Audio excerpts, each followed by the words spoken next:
দার্জিলিংয়ের আরেকটা ব্লগে সবাইকে ওয়েলকাম। আর আমরা জাস্ট একটু আগেই দার্জিলিং আসলাম।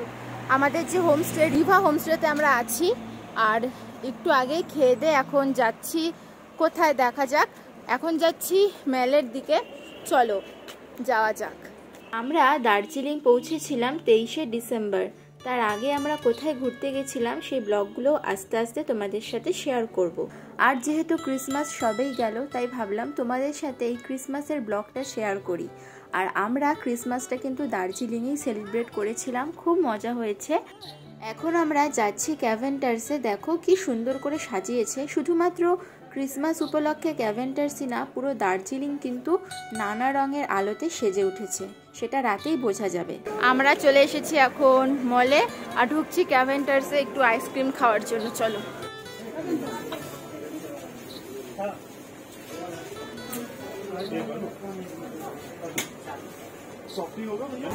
আমরা এখন খাচ্ছি সফটি।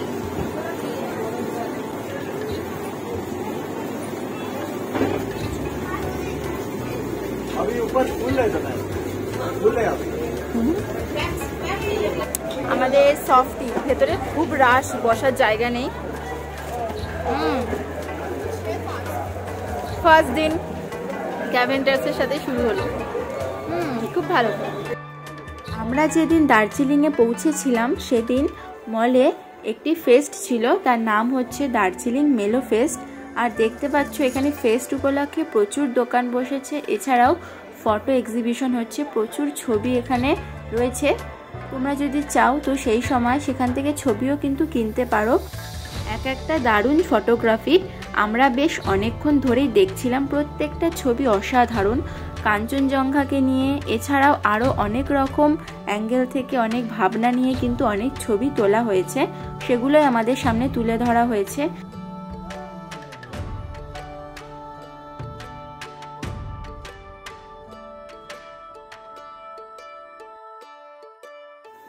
আমরা এখন যাচ্ছি ভিউ পয়েন্টে। সামনেই ভিউ পয়েন্ট, প্রচুর পর্যটক এসছে শীতকালে দার্জিলিং ঘুরতে। আমরাও এসেছি, কত সুন্দর লাগছে।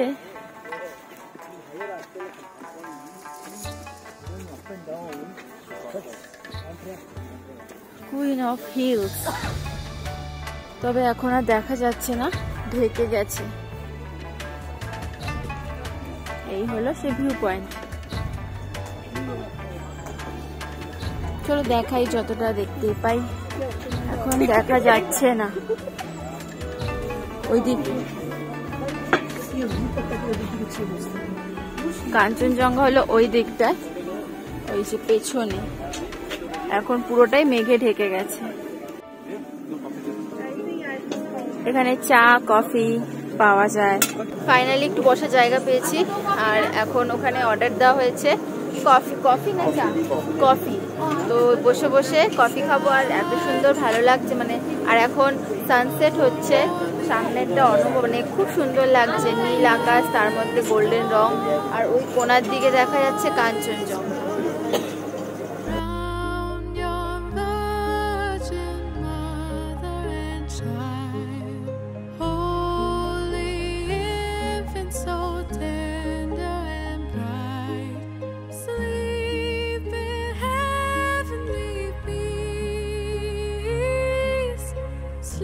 আমরা বিকেলের সময়টা বেশ অনেকক্ষণই ভিউ পয়েন্টে কাটিয়েছিলাম।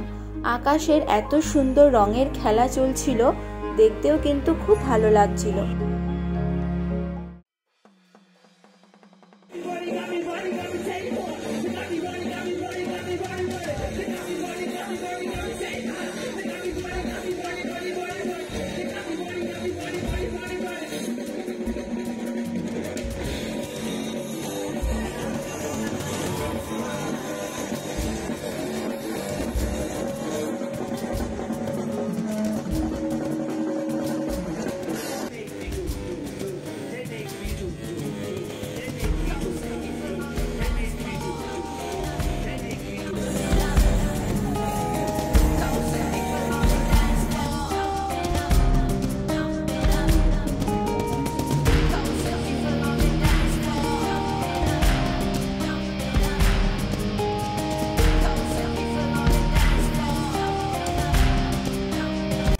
আমরা মলে এসেছিলাম আর এখানে আমাদের এই দুটো বন্ধুর সাথে দেখা হয়েছে। এনাদের সাথে আমরা এসেছিলাম হলো জোরথাং থেকে দার্জিলিং, একই গাড়িতে আমরা এসেছি।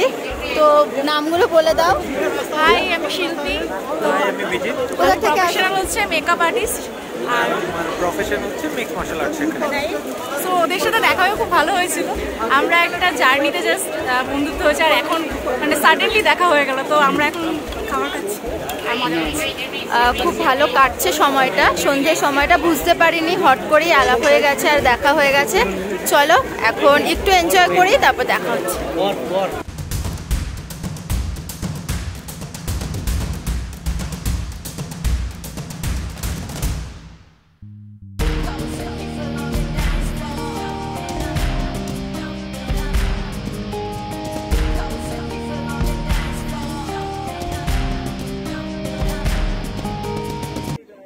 ফেস্ট উপলক্ষে এখানে প্রচুর দোকান বসেছিল আর বেশিরভাগ দোকানই কিন্তু খাবারের ছিল আর প্রত্যেকটা খাবার লোভনীয়। তো আমি অনেক খাবার ট্রাই করেছি, খুব ভালো লেগেছে। আর এখানে যেমন সুশি বানাচ্ছে, তো এই জিনিসটা আমি একটু তুলেছি কারণ সুশি জিনিসটা আমার খুব ভালো লাগে, তবে কোনোদিনও ট্রাই করিনি, করতে হবে। ওনারা যেভাবে বানায় সুশি, তো সেটাই আমি একটু দেখছিলাম আর তোমাদের সাথে শেয়ার করছিলাম। আর এছাড়াও পুরো জায়গাটা একটা উৎসবের মেজাজে কিন্তু ভরে উঠেছে, প্রচুর লোকের সমাগম, প্রচুর লোক আসছে, খুব উপভোগ করছে এই সময়টা। চারপাশে অনেক গান হচ্ছিল, একটা অন্যরকম পরিবেশ তৈরি হয়েছিল, যেটা কিন্তু সত্যি একটা ফেস্টিভ সিজন বলেই মনে হচ্ছে। আর যেখানে ডিসেম্বর মাস, সেখানে তো ফেস্টিভ সিজন বলে কথা। সামনেই আসছে নতুন বছর, একটা বছরের শেষ এবং একটা বছরের শুরু। সেজন্য শুধুমাত্র বাঙালি নয়, সবাই কিন্তু মেতে উঠেছে এই ফেস্টিভে।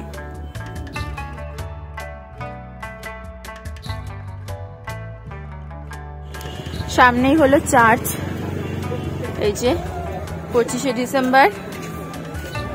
দেখি যেতে পারি, চার্চে তো অবশ্যই যাব, আমাদেরকেও দেখাবো। খুব সুন্দর সাজিয়েছে দেখো। আর আপাতত দার্জিলিং কিন্তু জমজমাট ক্রিসমাসে। আমরা এখন যাচ্ছি চার্চে, আজকে যেহেতু ক্রিসমাস, তো সেজন্য আমরা সবাই মিলে এখানে আছে। আর এখানে আছে আন্টি, এই যে আমরা সবাই মিলে যাচ্ছি এখন চার্চ।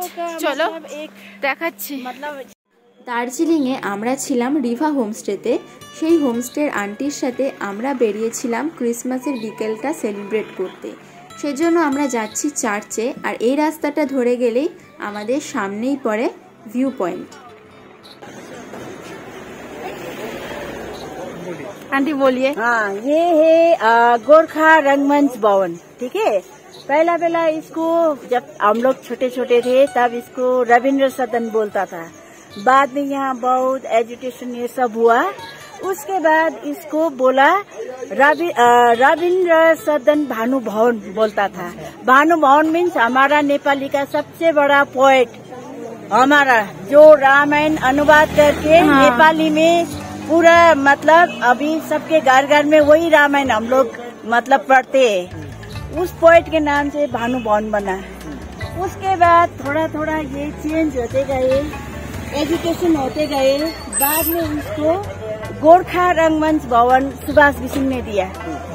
सुभाष जो हमारा एक लीडर था, गोरखा। अभी यहाँ पर बहुत सारा मतलब थिएटर वगैरह, ऑफिस, जीटीए का ऑफिस यहाँ पर मौजूद है।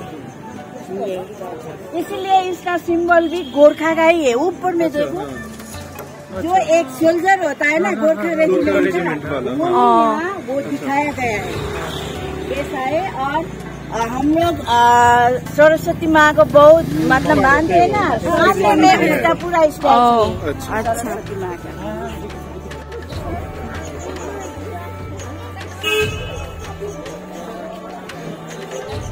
जो सरस्वती का जो हमारा ये ना मूर्ति, पहला हम लोग सरस्वती को ही मानते हैं ना, इसीलिए ये स्टैचू रख दिया है यहाँ।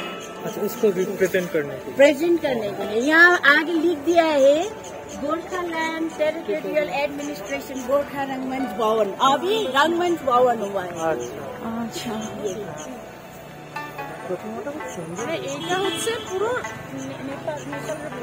নেপালের বড় জায়গা ছিল, বড়, হ্যাঁ সবচেয়ে বড়। তাই বড় মানে হচ্ছে আচ্ছা, সবচেয়ে বড়।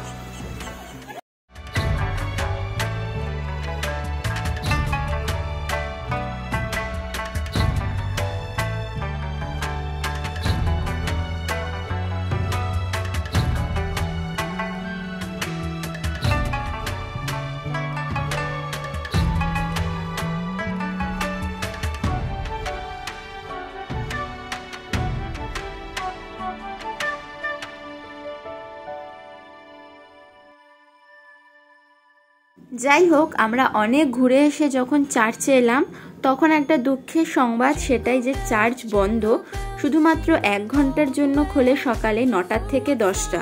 তো আমাদের খুব মন খারাপ হয়ে গেছিলো যে চার্চ বন্ধ পেলাম ক্রিসমাসের দিন। তো যাই হোক, বাইরের থেকে আমরা চার্চটা দেখছিলাম, খুব সুন্দর করে সাজিয়েছিল সেই দিনটায় চার্চ, তো আমাদের খুব ভালো লেগেছিল। এছাড়া যেখানে আন্টিও রয়েছে, আন্টি অনেক হিস্ট্রি এই চার্চের আমাদের সাথেও শেয়ার করেছিল। আর এটা হচ্ছে অনেক পুরনো একটা চার্চ দার্জিলিংয়ে, সেন্ট অ্যান্ড্রুজ চার্চ। তো আমরা জানতাম না, পরের বার যখন আসবো তখন অবশ্যই তোমাদের সাথে শেয়ার করব। সকালে শুধুমাত্র 1 ঘন্টায় এই চার্চটা খোলা থাকে, 9টা থেকে 10টা পর্যন্ত।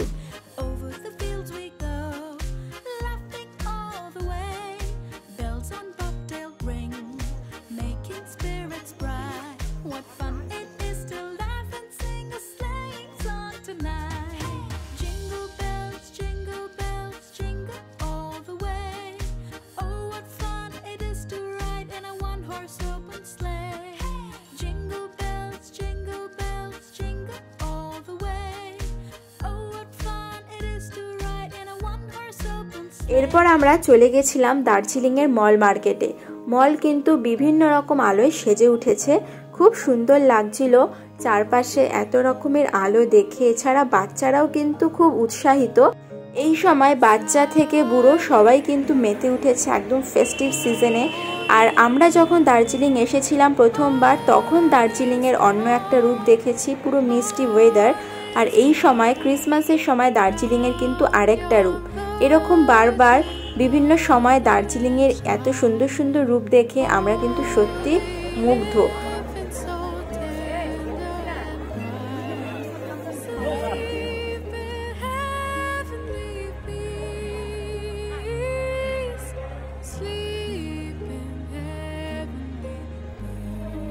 দার্জিলিংয়ে এলে এই স্ট্রিট ফুড কিন্তু একদমই মিস করা যায় না।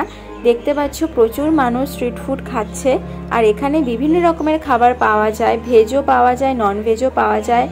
বিভিন্ন রকম খাবার, মোমো, পকোড়া, এছাড়া শেফলে, আরও অনেক রকমের জিনিস এখান থেকে পাওয়া যায়, তোমরা খেতে পারো। তোমাদের সাথে মার্কেটটা শেয়ার করছি, তারপর আমরাও কিন্তু খাবো। আর এই খাবারগুলো খুবই লোভনীয়, একবার দেখলে কিন্তু না খেয়ে থাকা যায় না। আর ওনারাও খুব ভালোভাবে যত্ন সহকারে পরিবেশন করেন।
আমরা সন্ধ্যের কিছুটা সময় গোল্ডেন টিপসে বসে কাটিয়েছিলাম।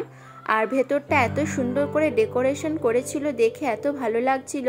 আর যেহেতু ক্রিসমাস, সেজন্য ক্রিসমাসের একটা বড় ট্রি সাজিয়েছে। দেখতে পাচ্ছ খুব সুন্দর গোল্ডেন টিপসের ভেতরটা, চারদিকে লাইট। আর যদি তোমরা সকালবেলা আসো, পাশ দিয়ে কিন্তু কাঞ্চনজঙ্ঘাও দেখতে পারবে। আর এখানে বসে চা খাওয়ার একটা আলাদাই মজা। আমরা ক্যাভেন্টার্সের সামনে এসেছি আর দেখতে পাচ্ছ পরপর সমস্ত স্ট্রিট ফুডের দোকান বসেছে। আর তার ওপর এত সুন্দর আলোকসজ্জা এবং প্রচুর মানুষের ভিড়, প্রচুর পর্যটক এসেছে এই ক্রিসমাসে দার্জিলিংয়ে সেলিব্রেট করতে। আর আমরাও কিন্তু চলে এসেছি এখন ক্যাভেন্টার্সে, কারণ এখান থেকে এখন একটু আইসক্রিম খাবো। ঠান্ডার সময় কিন্তু ঠান্ডা ঠান্ডা আইসক্রিম খেতে খুব ভালোই লাগে। এখন আমরা সফটি খাচ্ছি ক্যাভেন্টার্স থেকে। এই যে ভেতরে খুব ভিড়, সেজন্য বাইরে দাঁড়িয়ে খেতে হচ্ছে। চলো, আমরা এখন যাচ্ছি আমাদের হোমস্টেতে। আর এত সুন্দর সাজিয়েছে, ক্রিসমাসে না আসলে সত্যি এটা একটা মিস হয়ে যেত। দার্জিলিং ক্রিসমাসে অন্যরকম, খুব সুন্দর একটা ফেস্টিভ্যাল। এটা হচ্ছে ট্যুরিজম ফেস্টিভ্যাল বলছে ওনারা।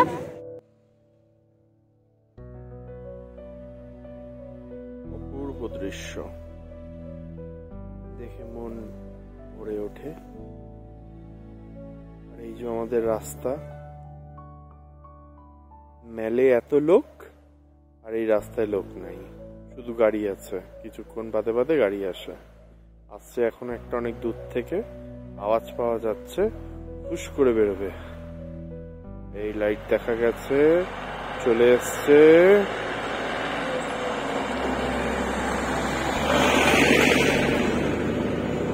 আর একটা পিছন দিয়ে আসছে বাইক। ব্যাস, আর কোনো গাড়ি নেই। এবার আমরা হাঁটতে থাকবো।